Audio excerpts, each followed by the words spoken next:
Technology then and now. I will tell you about technology, how it evolved 50 years ago now, thanks to what my mother told me. My mother told me that her first job was in Soriana, as head of the section department.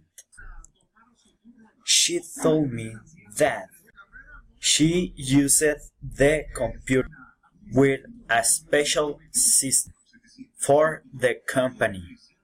She told me that I used technology for the first time in her house with a computer for my grandfather.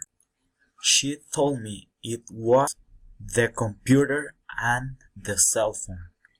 My mom told me that because computers were very expensive. Now my mom works as an accountant for a taxi of her own.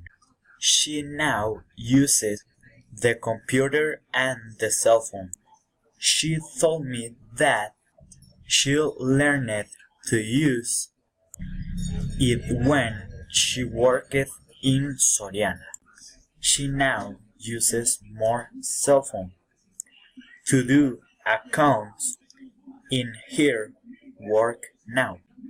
My mom said the cell phone because you can now do everything on the cell phone. I learned how the technology changed and now it is a vice that we all have with the use of cell phones or computers, and they cause use a lot of damage in health. We have to leave the cell phone and computers.